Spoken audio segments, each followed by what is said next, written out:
Welcome to the Sports Backdrop, where we use sports as a backdrop for way bigger conversations. That includes discussing the latest trends and developments in the world of sports. I am your host, Jerald Kasimov.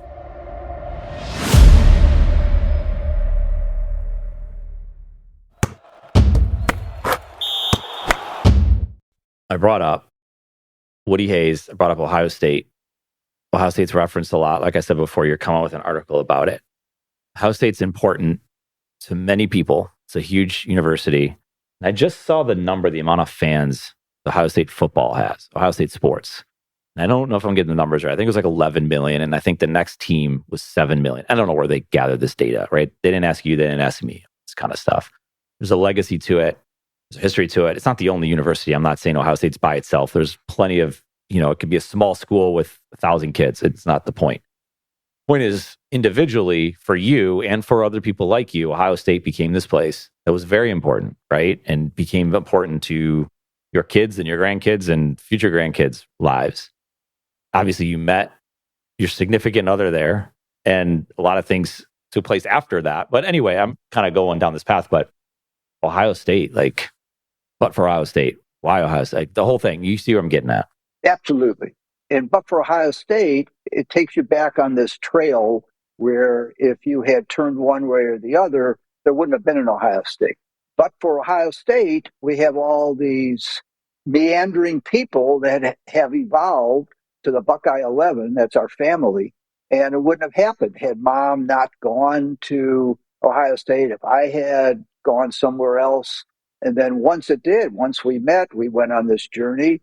I continued my education there and did what I did because of Ohio State. So a lot of things happened because of Ohio State, but for Ohio State. So that's become very important to me. And our family is extremely important, as you know. And it wouldn't have been this family. Yeah. So, as a kid growing up in Ohio, sure, I would probably still be a fan if I had not gone to school there. But it wouldn't have been to the passion that I have now for everybody involved. Yeah. So, and it's not just the sports, right? I think the sport element and the football has you mentioned community, society. It has a way of bringing, and I wrote about this a while ago, has a way of bringing people together, win or lose, through good times and bad, through frustrating times and not frustrating times and exciting times. But it brings people together, and it's hard to describe when you look at sports like that. I mean, Buffalo and Cleveland are very similar, right? There's this shared passion. My kids have never lived in Buffalo. They've been there, but Mason's a Bills fan. He's never lived in Buffalo because of this passion for it. But it's more than just the winning and the losing. It's the shared, he's away in college and he wants to call and talk to me about how the game the other day. And it's just conversation. It's just fun and it brings people together. But going back in Ohio State. Well, it does bring, I'm sorry to interrupt, but it does bring please. People together. And I remember the article you wrote was fantastic in, the importance of sport and family, sport and people. It's a vehicle, a medium. Sure, there's going to be a winner and loser. You're going to be cheering and crying or whatever you're going to do. But the big thing is it brings people together to enjoy the moment. And that's something it's priceless. What are you going to do with that? I'm sorry I interrupted. No, it's good. I like it. So it also brings to this transference of thought a little bit. Why do you care so much about a football game, right? That, yes, you have to disconnect, right? There's definite societal problems as it relates to sports. So we've seen it in European soccer, and you see it with the NFL and college football, and people, they truly lose their minds over the fact if their team won or lost. You have to be willing to accept it. But to go to that place and to remove yourself and you become a minor thing and you literally have zero control. You can yell and scream as loud as you want. You have no control over the outcome of that game. Right. And there's so many moving pieces and parts to it, but you have to almost be willing to accept the fact that you're going to watch this thing. You might act a little childish at times. And that's just living it, enjoying it. You know what I'm saying? Well, I do know what you're saying. I mean, you're preaching to the choir, so to speak. When I write, and when anybody writes, you are a conglomeration of everything that you've seen, touched, smelled, done, your action, your responses, they're all part of you. When you put a word on paper, all of this is there in your mind, in your being, in your soul, whatever. So you write a sentence and all these things are there. So when I think about Ohio State, sure, I go back and That's where I met Mom, and I think about the people that came before. I think about my Uncle Bill, who went to school there, and all these people that were so excited about the football team. But I think it brings back memories of other people, of my childhood, of my friends that we made, friends that we still have. So it's a sum total of all this. But I have, strong feelings about a lot of things. But Ohio State was like the seed. This tree grew, and it's sprouting now. And Yeah, there's a foundation piece to it too, and that doesn't mean that it's like, yeah, I guess these universities and college and education has changed quite a bit, and the amount of money these universities make. So a lot of people could look back and say, well, what are these universities doing? Are they doing right by these children? I don't know. That's a big conversation to be had. It doesn't mean you still can't look back and things you wish were different, whether it's their football team or the organization or the decisions that they make or who the president of the school is and all that kind of stuff. But it's an interest, right? It's an interest you have. And like you've always said, like you've put your heart into it. And yeah, it might let you down sometimes and things might not go exactly how you would decide it to go.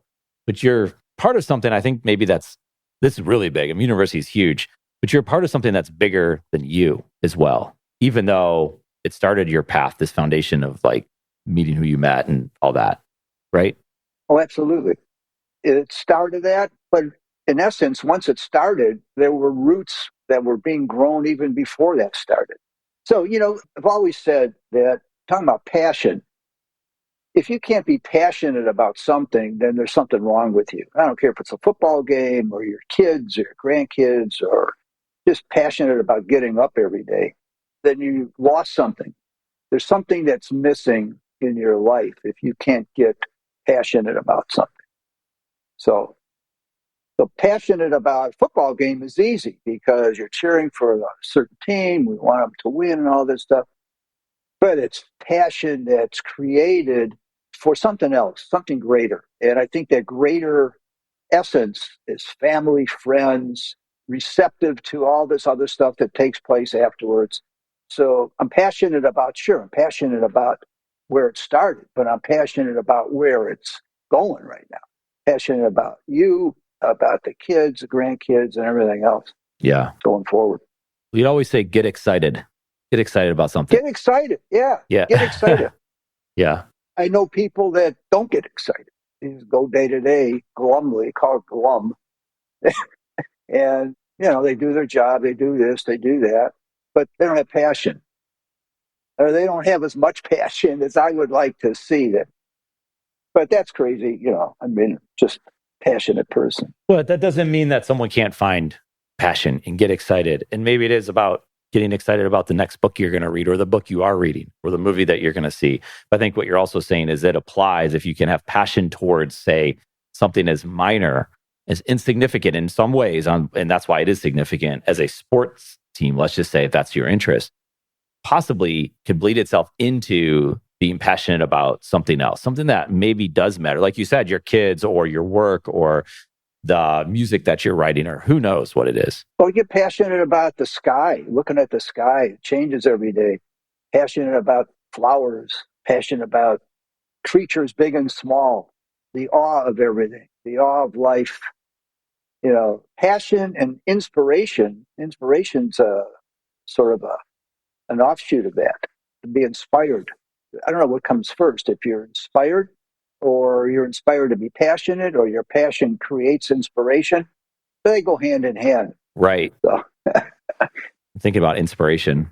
Do you have to be inspired to start writing or you have the ability to sit down and just start writing? And some days might be better than others, but where does inspiration take you? Well, some days are better than others. Some days, I could sit there and write 2 sentences and it's not going anywhere. So I'll take a break and do something else. But once I get into it and start creating an obsession for me, I do it passionately. I mean, that's all I think about. I mean, that's not all I think about, but I'm constantly thinking about it, about where we're going, what we're doing. So it is a passion and I'm inspired. So it's an inspiration and, it's also an accomplishment. I feel like I'm being productive, doing something, I mean, I can't understand how people just play golf every day. I mean, nothing against golf. it puts them into a vegetative state. I mean, they're just not passionate about it. Yeah. Except that they hit a good shot. You're seeking the next great shot, maybe. I don't know. Right. Yeah, maybe. Who knows? Yeah. This is good. We'll keep them coming. Yeah. Fantastic.